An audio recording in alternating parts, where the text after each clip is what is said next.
Hello guys! Welcome to the first video of my channel, Unchosen Lore. Here, we discuss about those lores that can happen with an alternate decision of one character.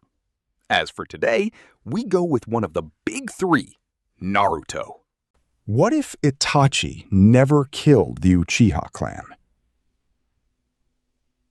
Sasuke Uchiha grows up surrounded by his entire clan.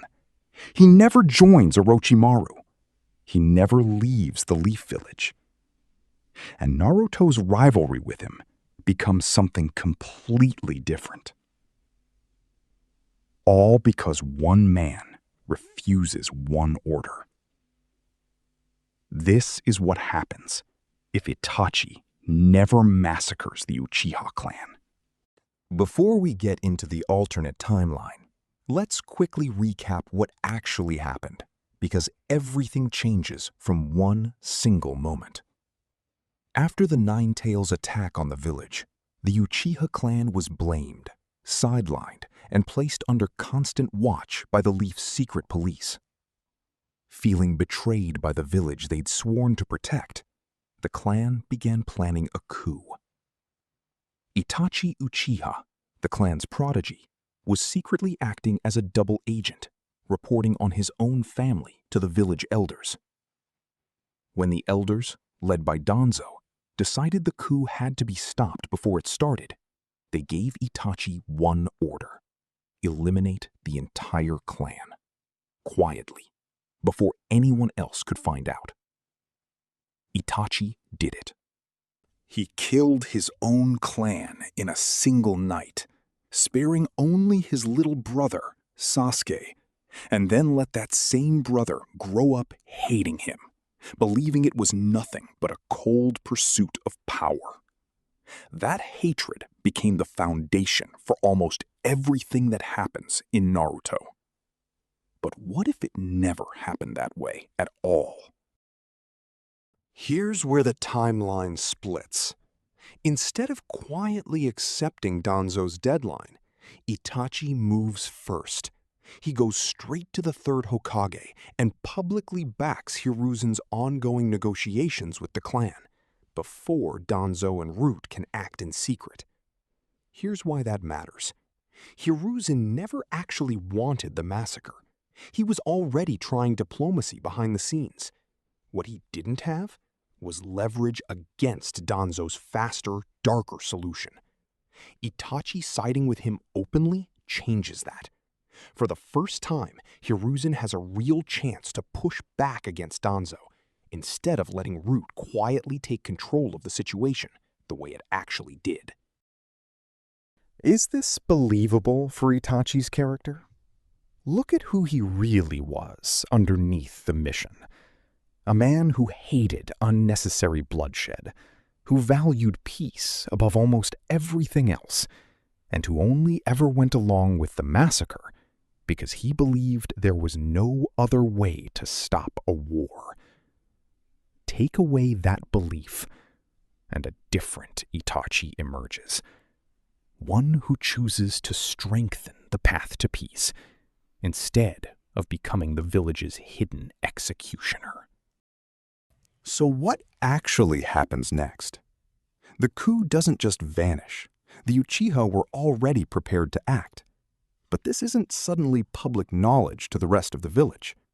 The elders would never let civilians find out something this volatile. Instead, the clan ends up under even tighter surveillance and political scrutiny than before. But here's the part that gets really interesting. Fugaku respected Itachi enormously.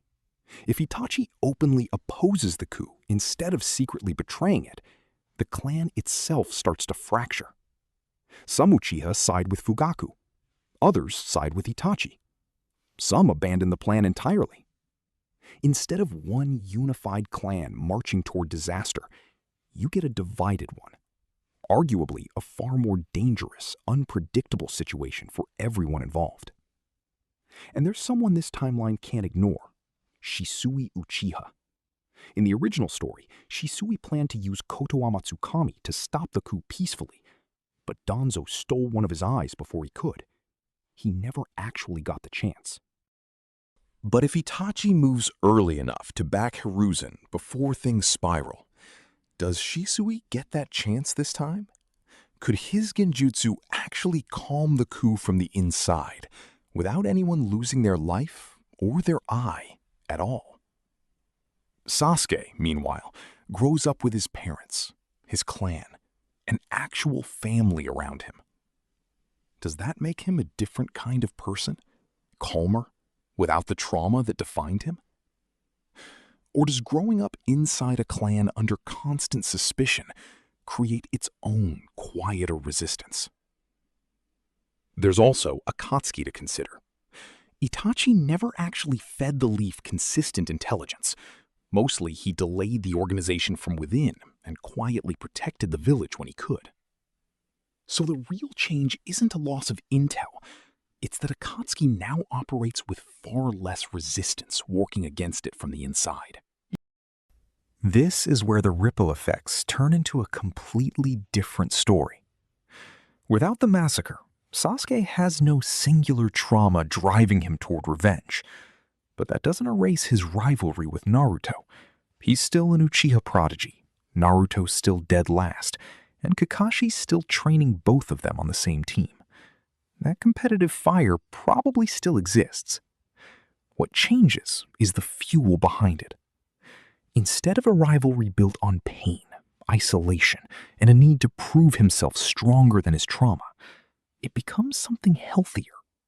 A genuine competition between two equals trying to outdo each other, not a boy chasing power to escape his own grief. Orochimaru is trickier than it first seems too. He wasn't only after Sasuke for revenge-fueled desperation. He wanted the Sharingan, the Uchiha body, and raw genius long before he cared about exploiting anyone's pain.